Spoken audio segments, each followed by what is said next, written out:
ትርታ ቁርስ በትርታ 97.6 FM ቀኖን ብሩህ ያድርጉ።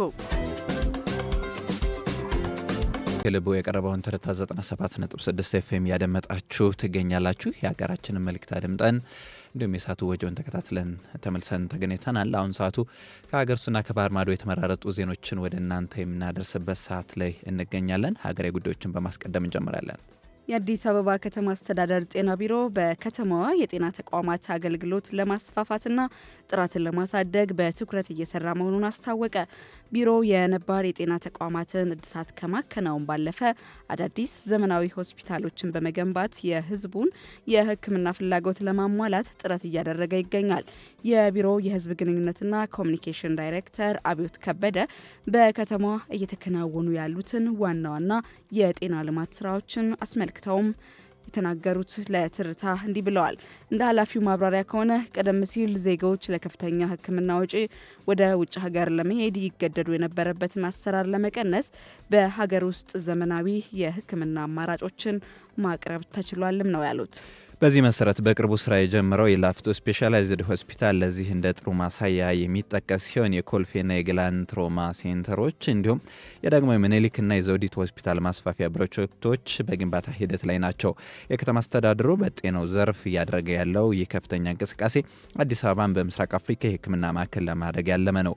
የከተማ ጤና ቢሮውም ይህንን ዓላማ ከግብ ለማድረስና የጤና አገልግሎትን ለሁሉም ተደራሽ ለማድረግ አቅዶ እየሰራ መሆኑን ገልጿን ስትል ብርቱካን ዋልተነጉ ዘግባለች።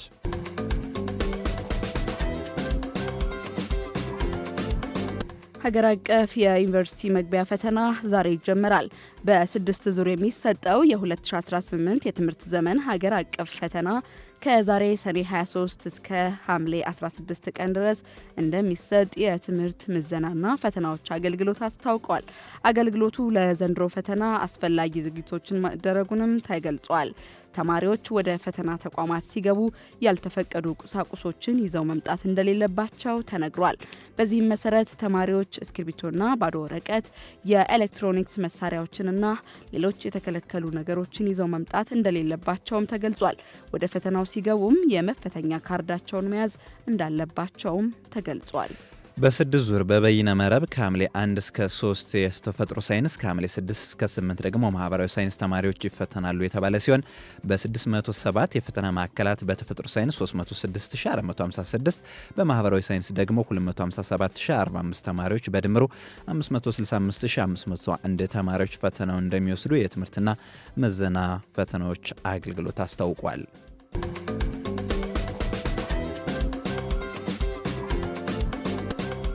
ወደ ውጭ ዜናዎች እናልፋለን። በቅድሚያ የአፍሪካ በጋና ዋና ከተማ በተከሰተ ከባድ የጎርፍ አደጋ የሰው ሕይወት መጥፋቱ ተገልጿል። በጋና ዋና ከተማ አክራና በአካባቢዋ ባጋጠመ ከባድ የጎርፍ አደጋ ቢያንስ የ3 ሰዎች ሕይወት ማለፉን የሀገሪቱ የድንገተኛ አደጋ መከላከል ባለስልጣን አስታውቋል። ለሰዓታት በዘለቀው ከባድ ዝናብ ምክንያት የተቀሰቀሰው ይህ የጎርፍ አደጋ በከተማ ዋና መንገዶች፣ መኖሪያ ቤቶችና የንግድ ተቋማት ላይ ከፍተኛ ውድመት አድርሷል። የትራፊክ እንቅስቃሴ ሙሉ በሙሉ የተገደበ ሲሆን በርካታ ነዋሪዎችን በየቤቶቻቸው ለመቆየት ተገደዋል። የነፍስ አድን ሰራተኞች በጎርፍ የተጠቁ ዜጎችን ለመታደግና ሕይወታቸው ያለፉ ሰዎችን ለማውጣት ጥረት እያደረጉ መሆኑን የገለጹ ሲሆን የሟቾች ቁጥር ከተጠቀሰው በላይ ሊጨምር እንደሚችልም ተገልጿል። የሀገሪቱ የአየር ሁኔታ ትንበያ መስሪያ ቤት በቀጣዮቹ ቀናት ተጨማሪ ዝናብ ሊኖር እንደሚችል በማሳወቅ ነዋሪዎች ጥንቃቄ እንዲያደርጉ አሳስቧል ሲል የዘገበው አፍሪካ ኒውስ ነው።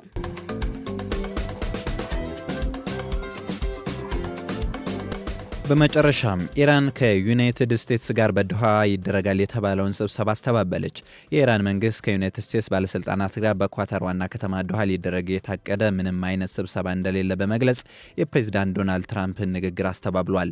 የዩናይትድ ስቴትስ ፕሬዚዳንት ዶናልድ ትራምፕ በሰጡት መግለጫ ባለፈው ሳምንት በሁለቱ ሀገራት መካከል ከተለዋወጧቸው ወታደራዊ ጥቃቶች በኋላ ኢራን ራሷ ስብሰባ እንዲደረግ መጠየቋንና ውይይቱ በዶሃ እንደሚካሄድ አስታውቀው ነበር።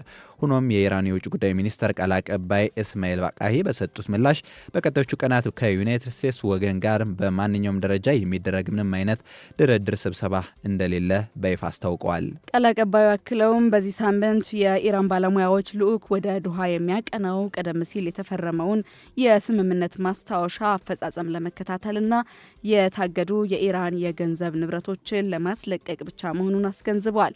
ሁለቱ ሀገራት በቅርቡ የተኩስ አቁም ስምምነት ቢፈራረሙም በሆርሙዝ የባህር ወሽመጥ ላይ በድጋሚ በተቀሰቀሰው ወታደራዊ ውጥረት ምክንያት የሰላም ሂደቱ ከፍተኛ ስጋት ውስጥ መውደቁ ታውቋል ሲል አልጀዚራ ዘግቧል።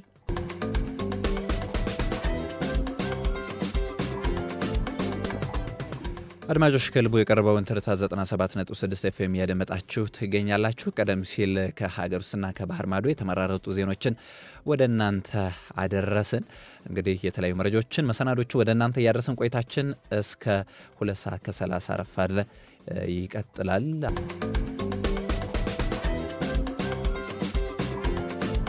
የዚህ ሰዓት አጋሮቻችን እናት ባንክና ራይድ ናቸው። ራይድ 8294 ላይ በመደወል አለበለዚያም ደግሞ ከአፕ ስቶር ወይም ከፕላይ ስቶር የራይድ መተግበሪያን በማውረድ ወደሚፈልጉበት ቦታ በሚፈልጉበት ፍጥነት መድረስ ይችላሉ። ከእናንተ የሚጠበቀው እንግዲህ በአፕሊኬሽኑ በመተግበሪያው አለበለዚያም ደግሞ 8294 ላይ ደውላችሁ ወደሚፈልጉበት ቦታ በሚፈልጉበት ፍጥነት መድረስ ትችላላችሁ። ራይድ ትራንስፖርት እንግዲህ የሰዓት አጋራችን ስለሆነ እጅግ አድርገን እናመሰግናለን። ሌላኛው የሰዓት አጋራችን ደግሞ እናት ባንክ ነው። ሌላኛው አጋራችን እናት ባንክ ዘርፈ ብዙ አገልግሎቶችን እያቀረበላችሁ ይገኛል። አንደኛው አገልግሎት ደግሞ የውጭ ምንዛሬ አገልግሎት ነው። ከውጭ የተላከ አደራ በእምነት የሚደርስበት ቦታ ከተባለ እናት ባንክ አንዱ ነው። በውጭ ሀገር የሚኖሩ ቤተሰብ፣ ወዳጅ ዘመዶቹ የላክሎትን ገንዘብ ወይም ደግሞ በእጁ ያለውን የውጭ ሀገር ገንዘብ በፍጥነት ደህንነቱ ተጠብቆ በእናት ባንክ በኩል ይቀበሉ፣ ይመንዝሩ ይላችኋል። በፈጣን አስተማማኝና ዕለታዊ የውጭ ምንዛሬ ተመን አገልግሎታችን ገንዘቡን ላሰቡት ዓላማ ማድረግ ይችላሉ የሚሉት እናት ባንክ ሁሌም ልናገለግሎ ዝግጁ ሆነን እንጠብቆታለን እያለ በአዲስ አበባና በሌሎች በክልል ከተሞች ወደ ቀረቡት የባንካችን ቅርንጫፎች ጎራ ይበሉ የሚላችሁ እናት ባንክ ማን እንደ እናት ይህንን ሰዓት በአጋርነት ከኛ ጋር አብሮን እየሰራ ያለ ተቋም ነው።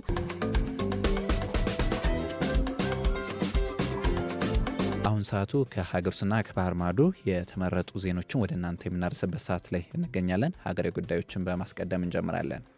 የኢትዮጵያና ጣሊያን የ70 ሚሊዮን ዩሮ የብድር ስምምነት ተፈራረሙ። ኢትዮጵያና ጣሊያን ለሀገር በቀል የኢኮኖሚ ማሻሻያና ለልማት ስራዎች ማስፈጸሚያ የሚውል የ70 ሚሊዮን ዩሮ የረጅም ጊዜ የብድር ስምምነትን ተፈራርመዋል።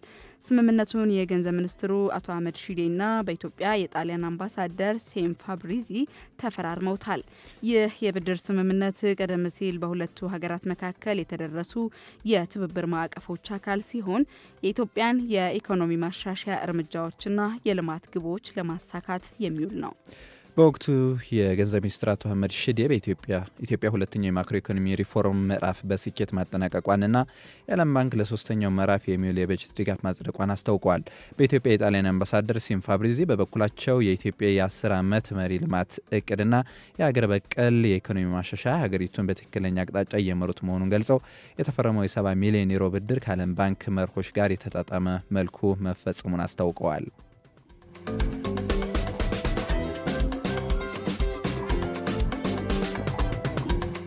በሳውዲ አረቢያ በአስቸጋሪ ሁኔታ ውስጥ የነበሩ 2000 ኢትዮጵያውያን ወደ ሀገራቸው ተመለሱ። በሳውዲ አረቢያ በአስቸጋሪ ሁኔታ ውስጥ የነበሩ 2000 ኢትዮጵያውያን በሳምንቱ ውስጥ በተደረገ 11ኛ ዙር በረራ ወደ ሀገራቸው ተመልሰዋል። ወደ ሀገር የተመለሱት ዜጎች በሙሉ ወንዶች ሲሆኑ ከነዚህ መካከል 26ቱ እድሜያቸው ከ18 ዓመት በታች የሆኑ ታዳጊዎች ናቸው። መስከረም 5 ቀን 2018 ዓ.ም የተጀመረውን ዜጎችን ወደ ሀገር ቤት የመመለስ ስራ ተከትሎ እስካሁን 82500 በላይ ኢትዮጵያውያን መመለስ የተቻለ ሲሆን በተወሰደው ዜጋ ተኮር ዲፕሎማሲም የፍርድ ሂደታቸው ተቋርጦ የምህረት አዋጅ ከተሰጣቸው 1655 ዜጎች መካከል 320ዎቹ በቅርቡ ወደ ሀገራቸው ተመልሰዋል። የውጭ ጉዳይ ሚኒስቴር ከተባባሪ አካላት ጋር በመሆን ለተመላሾች በአየር ማረፊያ በማቆያ ማዕከላት ድጋፍና እንክብካቤ በማድረግ ከቤተሰቦቻቸው ጋር የማቀላቀል እንዲሁም መደበኛ ባልሆነ ፍልሰት የተጎዱትን መልሶ የማቋቋም ስራዎችን እያከናወነ ይገኛል። ሚኒስትሩ መደበኛ ያልሆነ ፍልሰትን ለመከላከል ደህንነቱ የተጠበቀ ፍልሰትን ለማበረታታትና በህገወጥ የሰዎች ዝውውር አስከፊ ዙሪያ ህብረተሰቡን የማስገንዘብ ተግባራት አጠናክሮ እንደሚቀጥል አስታውቋል።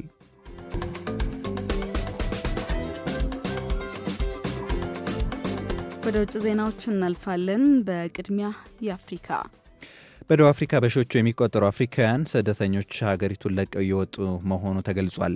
በደቡብ አፍሪካ ስደተኞችን የሚቃወሙ ስደተኞች ጠል አማጽያን ያስቀመጡት የሰኔ 30 የጊዜ ገደብ ከመድረሱ በፊት በሺዎቹ የሚቆጠሩ አፍሪካውያን ስደተኞች ሀገሪቱን ለቀው እየወጡ መሆኑ ነው የተገለጸው። ህጋዊ የመኖሪያ ፍቃድ የሌላቸው የውጭ ሀገር ዜጎች እስከ ሰኔ 30 ድረስ ሀገሪቱን ለቀው እንዲወጡ፣ ካልሆነ ግን መጠነ ሰፊ ተቃውሞ ሰልፎችና እርምጃዎች እንደሚወሰዱ ማሳሰቢያ መስጠታቸውን ተከትሎ በስደተኞች ላይ ከፍተኛ ፍርሃትና ስጋት ነግሷል። በዚህ ምክንያት ከዚምባብዌ፣ ማላዊ፣ ሞዛምቢክ፣ ጋናና ናይጄሪያ የተውጣጡ በርካታ ስደተኞች ንብረቶቻቸውን በመተው በተለያዩ የትራንስፖርት አማራጮችን በመጠቀም ወደ ሀገራቸው እየተመለሱ ይገኛሉ። የደቡብ አፍሪካ መንግስት በበኩሉ በነዋሪዎች የተሰጠውን ይህንን የጊዜ ገደብ ውድቅ ያደረገ ሲሆን የሀገሪቱ የፖሊስ አካላት ሊከሰት የሚችለውን ጥቃት ለመከላከል ፈቃድን በመሰረዝ በከፍተኛ ዝግጁነት ላይ መሆናቸውን አስታውቀዋል። በተለያዩ ከተሞች ጥቃቶች መፈጸማቸውን ተከትሎ ስደተኞች ወደ ኤምባሲዎችና ጊዜያዊ መጠለያዎች በመጠጋት ላይ መሆናቸው ቢቢሲ ዘግቧል።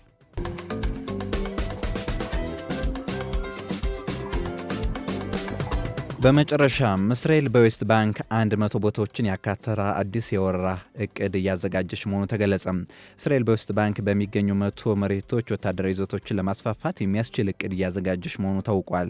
ይህ እቅድ አሁን ያላትን ወታደራዊ ይዞቶች ማስፋፋትና አዳዲስ ወታደራዊ ይዞቶችን መገንባትን የሚያካትት ሲሆን ለዚህም ይረዳት ዘንድ ይፋዊ እውቅና ያልተሰጣቸው የሰፈራ ኬላዎች ህጋዊ የማድረግ ስራዎች እንደምትሰራ ተጠቁሟል። ይህ የተገለጸው አዲሱ የእስራኤል እቅድ ፍልስጤማውያን የወደፊት ነጻ ይዞታቸውን ለመመስረት በሚፈልጉበት መሬት ላይ የሚተገበር በመሆኑ ቀጠናዊ ውጥረቱን ይበልጥ ሊያባብሰው እንደሚችል ዲፕሎማቶችና ታዛቢዎች ስጋታቸውን ገልጸዋል።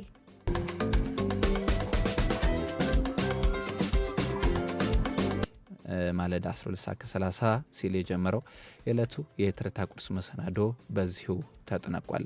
የዕለቱን የትርታ ቁርስ መሰናዶ በመምራት ደግሞ እኔ አበበ ተገኘና ብርቱካን ዋልተነጉስ በቴክኒክ ቁጥጥሩ ዮኤል አሰፋ እስከ ሰዓት አብረናችሁ ነበረን። እኛ በዚሁ አበቃን። መልካም ቀን እንተመኘን።